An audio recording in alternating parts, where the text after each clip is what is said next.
Alright, now remember when you were a kid and you'd lay on the living room floor and pretend you were dead just so you could freak out your mom and give her a panic attack? No? You didn't do that as a kid? Oh, well, I did. I did it all the time. I'd be laying on the floor looking like a dead body in an episode of CSI. My mom would walk in and flip out. Oh my God, somebody murdered my kid! And I'd be committed too. I would lay there until I could hear like the first 2 digits of 911 being dialed. Then I'd spring up and be like, surprise! I'm not dead! Isn't that funny? What are you mad? What are you mad at me for? Your son's not dead. You should be happy. Now, why would I do that as a child? Well, that's an easy answer. Just because. Just because is a good enough excuse for you to do anything as a kid.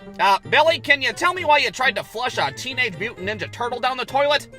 Because. Because why? Because, just because. I don't know. What do you want from me? I'm a kid, for Christ's sake. For example, in the 5th grade, I told my friend Randy that Stone Cold Steve Austin was my uncle. Now, Stone Cold Steve Austin is a lot of things. He's Austin 316, and he's the Texas Rattlesnake. But one thing that he isn't is my fucking uncle, that's for sure. So why did I tell Ricky that he was? Well, just because, of course. Why the hell not? And Randy was dumb enough to believe it in the first place. Wow, dude, Stone Cold's your uncle? Can I get an autograph? Well, yeah, Randy's my uncle, for Christ's sake. Hell, I could have him Stone Cold Stunner your dad if you wanted me to. So sure as hell the next day, I show up to class with a post-it note that has a very obviously forged Stone Cold Steve Austin autograph on it. It's obviously in my handwriting. Hell, it's probably misspelled on top of it. I gave that post-it note to Randy, and his ass almost cried in the classroom. Oh my God, I can't believe it! I'll cherish it always. And that is, well, that's the end of the story. I never told Randy the truth. Hell, his ass probably still has that fucking post-it note framed in his bedroom, for Christ's sake. My God, Stone Cold Steve Austin had terrible penmanship in the 90s. But that's just the type of shit that you did. You did things just to do them.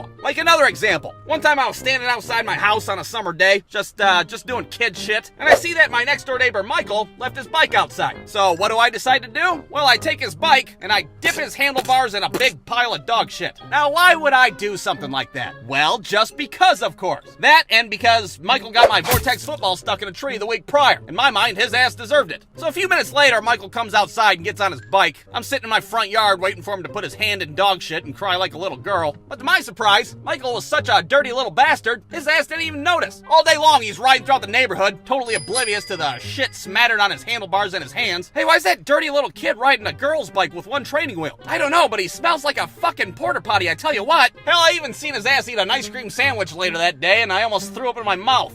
This ice cream sandwich tastes like somebody's asshole. Oh well.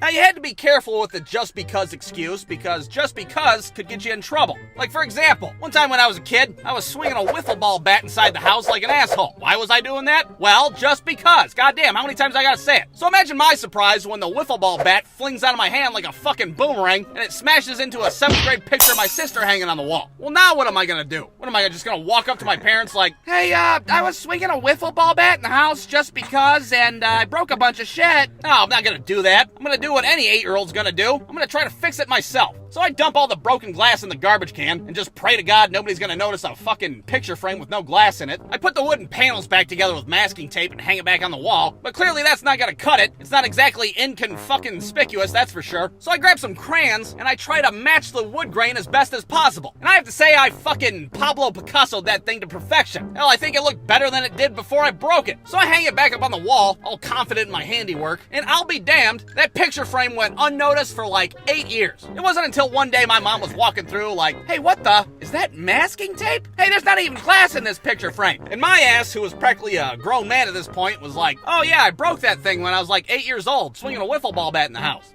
Why were you swinging a wiffle ball bat in the house? Oh, I don't know.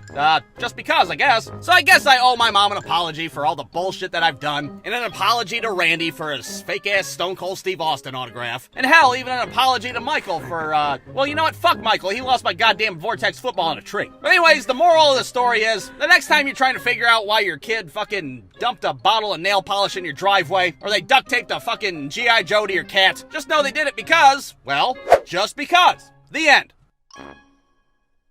Brewstew.com